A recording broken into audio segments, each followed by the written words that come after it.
नमस्कार साथियों।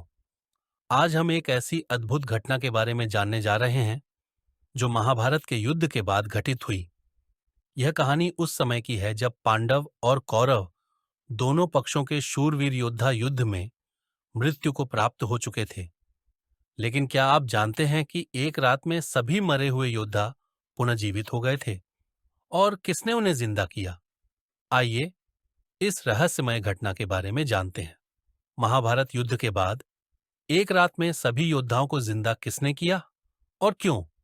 महाभारत की मान्यता के अनुसार कुरुक्षेत्र के युद्ध में मारे गए सभी वीर योद्धा जैसे भीष्म, द्रोणाचार्य, दुर्योधन, अभिमन्यु, द्रौपदी के पुत्र कर्ण, शिखंडी और अन्य योद्धा एक रात के लिए पुनर्जीवित हुए थे। यह घटना महाभारत युद्ध के 15 साल बाद घटित हुई थी।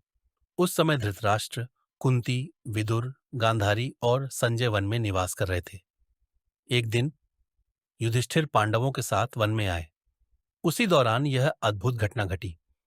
विदुर जी के शरीर त्यागने के बाद महर्षि वेदव्यास धृतराष्ट्र के आश्रम में आए।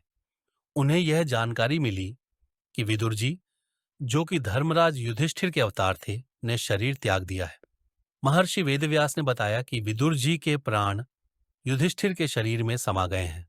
महर्षि वेदव्यास ने धृतराष्ट्र, गांधारी और कुंती से कहा, मैं तुम्हें अपनी तपस्या का फल दिखाऊंगा। तुम्हारी जो भी इच्छा हो वह मैं पूरी करूंगा। धृतराष्ट्र और गांधारी ने युद्ध में मरे हुए अपने पुत्रों को देखने की इच्छा व्यक्त की। वहीं कुंती ने कर्ण को देखने की इच्छा जाहिर की। द्रौपदी और अन्य महिलाएं भी अपने मृत परिजनों से मिलना चाहती थीं।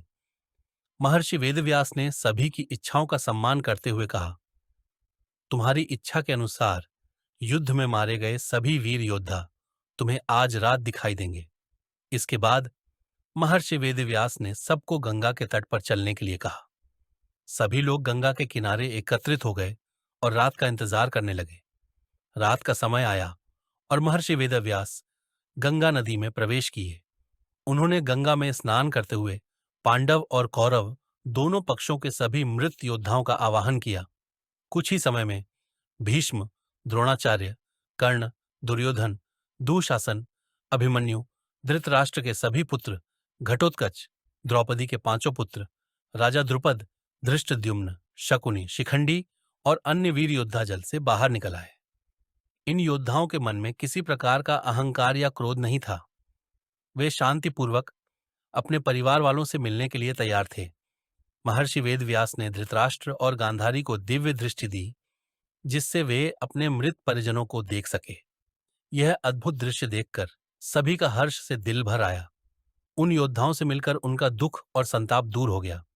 इस प्रकार वह रात एक विशेष और अविस्मरणीय रात बन गई, जिसमें मृत परिजनों से मिलकर सभी का मन संतुष्ट हो गया और उनकी आत्मा को शांति मिली।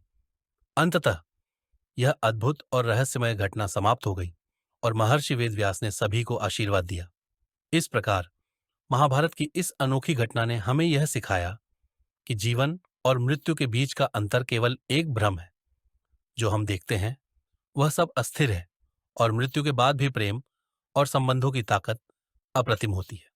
अंत में आपसे अनुरोध है कि अगर आपको यह कहानी पसंद आई हो तो कृपया वीडियो को लाइक, शेयर, कमेंट्स और सब्सक्राइब करें। आपकी प्रेरणा से हम और भी ऐसी शिक्षाप्रद, नैतिक और प्रेरणादायक कहानियां आपके लिए लेकर आएंगे। धन्यवाद।